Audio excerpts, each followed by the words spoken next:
Hey guys, so today we want to compare the Galaxy Mega 6.3 phone from Samsung, their new lineup of phones, or their new Samsung lineup.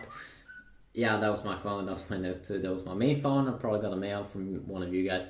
But today we'll be comparing it against the iPhone 5 with the latest iOS 7 Beta 2, which comes definitely with some new additions, but I assume that if you watch this video, you probably even haven't seen this sick phone, the Mega phone, which is extremely big here from Samsung. If you want to know what it is, it's like a mid-range smartphone, which is bigger than the Note 2. There are two Mega phones out. It's the Mega 5.8 inch, and it's also being called Mega 5.8, and then we do have this one, which is Mega 6.3, which is insanely big, insanely awesome. The only negative thing is that if you want to have the best, this one is only though a mid-range device, so it doesn't come with the best specs. The display is like a TFT display, so the viewing angles is not all that great compared to AMOLED.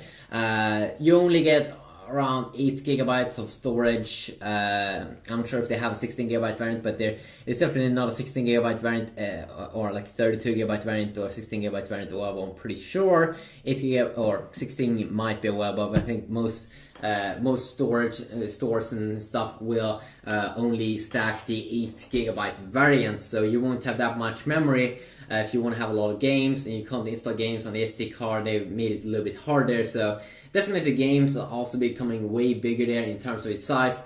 And definitely it's pretty interesting now with the new Galaxy Mega that it's getting a competitor, the new Xperia Z Ultra from Sony, which is a little bit bigger, 6.4 inch. But the good thing with that phone is that it's thinner. It's probably one of the thinnest devices ever out there right now. It has the best specs. It's a full high-end smartphone, thinner, quad-core, a better screen probably. And that's definitely nice that you do get the specs, but of course you will have to pay a little bit more for that awesome things.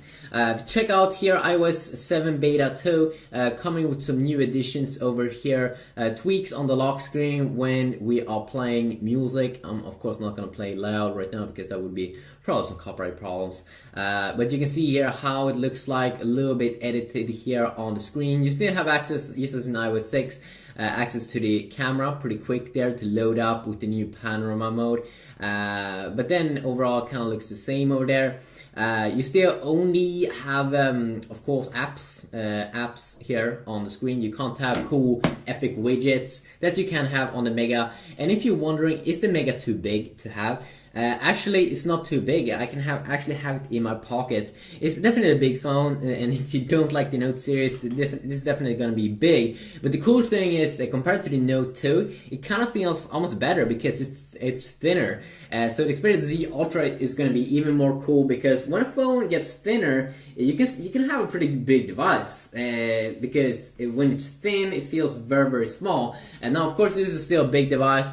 Most of the times, you're probably going to use it with two hands to type and stuff. And if you want me to do, please tell me in the comment section down below if you want a specific videos comparing the browser and stuff between these two devices. I can definitely check that out. But as I said, one of the main things here with Android, we have cool widgets here, very cool widgets here, story album, a music player. And the cool thing with some of these widgets is that you can change the size of them. And here you can definitely see how useful this could be, where you don't even have to open up an app, you just have to change page here to check out the calendar and see what's going on. Even though this is quite good integrated also in the iPhone with latest update that you swipe down like this. You have today here and you will see the calendar here, so they bring in a great focus here on the calendar. And also one thing that's very, very nice here with iOS is of course that when you swipe up right now, you get the kind of control center. This is also available on lock screen if you want. You can also disable it, but now you get some toggles inside of the iPhone 5's iOS 7 update. It was of course in the first update as well, but you kind of get the kind of same feel here as you would get on a Samsung device, that you have this cool brightness slider. You do get some important toggles here like Wi-Fi, airplane mode, Bluetooth mode, screen rotation, but then of course you have a ton of more here. If you check out in my Samsung device, we get a ton of more. And this is why I really do like Samsung, that they have a ton of toggles. Something I really want to see in the HTC phones like the HTC One. I really hope that we will see that, and that HTC will be focusing a little bit more on that as well. Also some new additions here with Beta 2. First, voice memo. So you can record voices and stuff, and record that and have store that. It was available in early versions of iOS, but not the first variant. You also now in iMessage, when you do group talk, you can see pictures of the ones that you're talking with.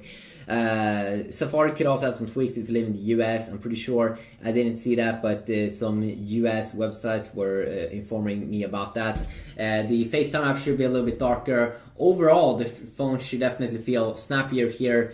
And one thing I do like with the new iOS 7 update here definitely is that when we bring up stuff like the keyboard, let's see here if I can set up my Galaxy Mega here pretty quick. The Galaxy Mega, of course, I have a ton of videos already on that. But if you want to see more videos, then definitely I will be doing that. Let's see here if we can check it out. So we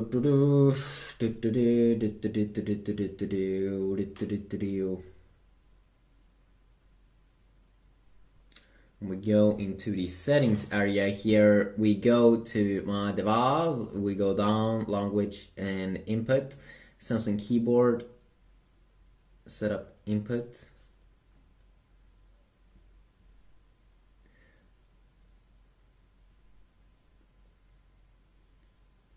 Okay, we can't check that out. I don't want to open up Google now, because then you will see my history, and maybe I don't want to show you that. Maybe I don't want to show you that. Okay, there we go. So here we do have the keyboard with my Galaxy Mega, and one thing as you can see that Apple is bringing great focus here in iOS 7 is definitely that more things should be transparent. So you can see the background here. You can't see the background here. It's dark. It's dark. And then also you can see it's definitely when we swipe down like this, you can see that it's transparent here. In the Galaxy Mega it looks a little bit more boring, a little bit more black.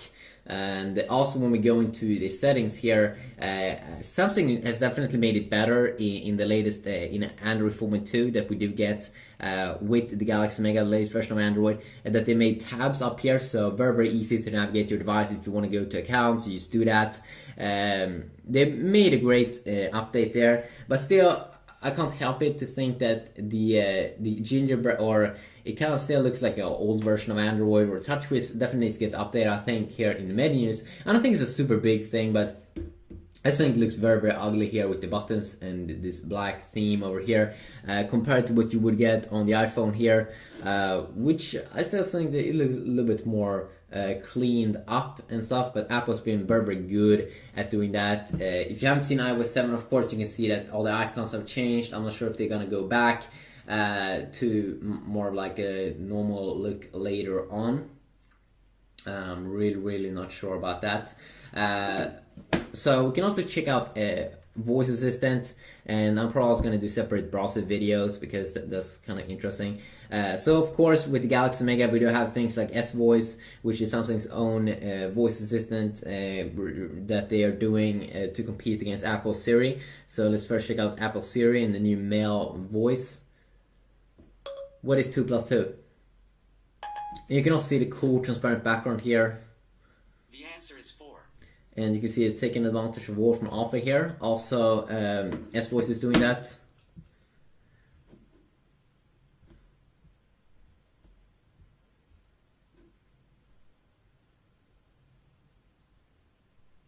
Skip. What is 2 plus 2?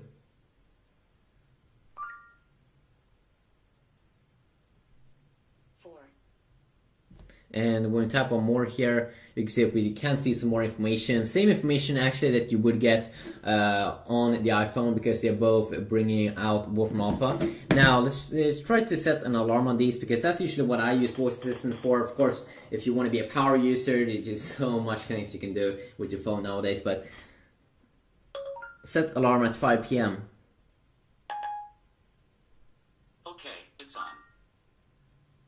So just because it's a little bit slower here with the Galaxy Mega, you can see that it was a little bit slower, and then it was bringing up information here on the Siri, or it was hearing Siri talk and things.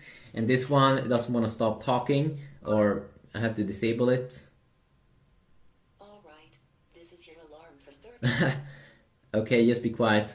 Okay, just in general, S Voice feels like a cheap variant of Siri, a little bit slower and stuff, but of course, in the end, it will get the work done. And then, of course, you can use Google Now, also to use it as a voice assistant with Android.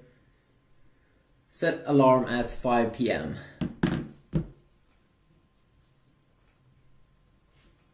There you go, and we can quickly disable it. That alarm, which is very nice. I will also probably go over separate things. Of course, both these phones are snappy, and definitely it's cool that you can get a mega phone that is very snappy here. If you really want a big phone, this one is pretty expensive though.